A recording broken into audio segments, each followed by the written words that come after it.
Friends, இந்த மகிழம்பூ முறுக்கு பண்ணுறதுக்கு முள்ளு முறுக்குன்னு சொல்லுவாங்க. இது பண்ணுறதுக்கு இந்த மாவு பச்சரிசி நம்ம கடையில் கேட்டால் கிடைக்கும்.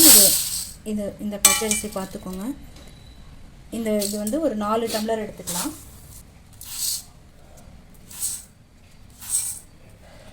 இதில் இந்த கப்பில் ஒரு 4 கப் எடுத்திருக்கேன். நீங்கள் எதில் எடுக்கிறீங்களோ அதில் 4க்கு 1, 4க்கு 1 கப் வந்து பாசிப்பருப்பு, 4 கப்புக்கு 1 கப் பாசிப்பருப்பு எடுத்துக்கணும்.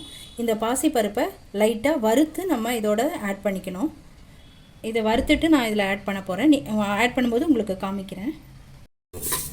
பாசிப்பருப்பை கைவிடாமல் கொஞ்சம் சிம்மில் வச்சு நம்ம செவக்க வறுத்துக்கலாம். வறுத்து அந்த அரிசியோடு ஆட் பண்ணிக்கலாம். பாசிப்பருப்பு லைட்டாக ஒரு 5 to 7 மினிட்ஸ் வாசனை வர அளவு வறுத்தா போதும். ரொம்ப செவக்கணும்னு அவசியம் இல்லை. இந்த அளவு வறுத்துட்டா போதும். இப்போ இந்த அரிசியோட இந்த பருப்பை ஆட் பண்ணிக்கலாம். இது கூட ஒரே 1 கப் பொட்டுக்கடலை உடச்ச கடலை எப்படி நீங்கள் சொல்வீங்களோ, ஆனால் இது 1 கப்பு இந்த கடலை ஆட் பண்ணிக்கலாம். இது எல்லாத்தையும் ஒன்றா சேர்த்து மிஷினில் நைஸாக அரைச்சிட்டு வந்து இந்த முறுக்கு பண்ண போகிறோம். அரைச்சதும் நான் உங்களுக்கு காமிக்கிறேன். இப்போது மிஷினில் கொடுத்து இந்த முறுக்கு மாவு அரைச்சிருக்கோம். இதில் இந்த முறுக்கு மாவோட என்னெல்லாம் போடலான்னா, இப்போது சால்ட், அதுக்கு தேவையான அளவு உப்பு போட்டுக்கலாம். அதுக்கப்புறம் கொஞ்சமாக பெருங்காயம், ஒரு 1/2 டீஸ்பூன் பெருங்காயம் சேர்த்துக்கலாம். 1 ஸ்பூன் வெண்ணெய், ஒரு பெரிய டேபிள் ஸ்பூனில் 1 ஸ்பூன் வெண்ணெய் சேர்த்துக்கலாம். கொஞ்சமாக ஒரு ஸ்பூன் அளவுக்கு நம்ம ஜீரகம் போட்டுக்கலாம். ஃபஸ்ட்டு இந்த வெண்ணெய் இது மாவோடு நல்லா மிக்ஸ் ஆகிற மாதிரி கொஞ்சம் நேரத்துக்கு எல்லாத்தையும் நல்லா பிசைஞ்சிட்டு அதுக்கப்புறம் நம்ம தண்ணி ஊற்றி பிசையணும். இப்போ இது வரைக்கும் இப்போ நம்ம இதை நல்லா மிக்ஸ் பண்ணிவிட்டு உங்களுக்கு காமிக்கிறேன். டவுட்டு சொல்லு. என்ன டவுட்டு? இதில் வந்து இப்போது மிளகா பொடி அதெல்லாம் எதுவும் காரத்துக்கு போட தேவையில்லையா? இல்லை, இது வந்து இந்த முறுக்குக்கு மிளகா பொடி காரம் வந்து நம்ம தான் காரத்துக்கு தட்டை பண்ணுறோமே, அதனால இது வந்து குழந்தைங்க எல்லாருமே சாப்பிட்ற மாதிரி. இந்த முறுக்கு பண்ணதுக்கப்புறம் நீயே பார்ப்ப, அது வந்து ரொம்ப சாஃப்டாக, அதாவது வாயில் போட்டால் கரையிற மாதிரி அவ்வளோ நல்லா இருக்கும். கரக்கரன்னு இருக்கும், ஆனால் ஈஸியாக கரையிற மாதிரி நல்லா இருக்கும் இந்த முறுக்கு. நம்ம பட்டர் போடுறதுனால ரொம்ப நல்லாயிருக்கும் இந்த முறுக்கு. குழந்தைங்களுக்கு இது வந்து காரம் இல்லாமல் இருக்கும், அதுக்காக தான் இந்த மாதிரி பண்ணுறது.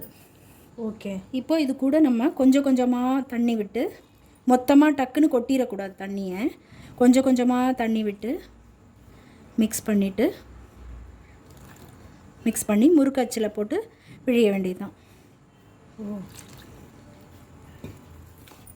பிசையும் போதே நல்லா வாசனையாக இருக்குது இந்த மாவு. ஆமாம், இதில் நம்ம பாசிப்பருப்பு வறுத்து சேர்த்துருக்கோம், பொட்டுக்கடலை போட்டிருக்கோம், வெண்ணெய் போட்டிருக்கோம். அப்படியே பார்க்கறதுக்கு குலாப் ஜாமுன் மிக்ஸ் மாவு மாதிரியே இருக்குது. ரொம்ப நல்லா இருக்கும். இது முறுக்கு பண்ணதுக்கப்புறம் நீ டேஸ்ட் பண்ணால் அவ்வளோ நல்லாயிருக்கும்.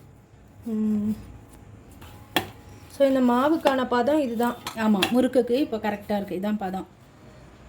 பிள்ளையார் ஒன்று பண்ணிடலாம் முதல்ல, அதுக்கப்புறம் நம்ம அச்சில் போட்டு பிழிஞ்சிக்கலாம். ஆயில் நல்லா ஹீட் ஆயிடுச்சு. இதை போட்டு செக் பண்ணிவிட்டு நம்ம பிழிய வேண்டியதுதான். இப்போது நல்லா ஹீட்டாக இருக்குது ஆயில். நம்ம இப்போ முறுக்கை பிழிஞ்சிடலாம்.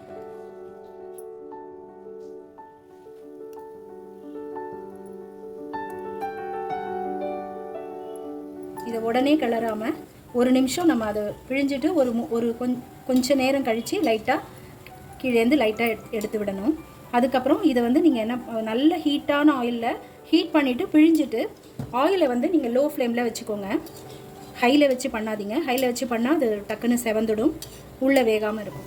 இந்த முறுக்கு வந்து உங்கள்கிட்ட எந்த அச்சு இருக்கோ, முள்ளு முறுக்கு அச்சு இல்லைனா இந்த மாதிரி தேங்குழல் அச்சு, எந்த அச்சில் வேணாலும் நீங்கள் பிழிஞ்சிக்கலாம்.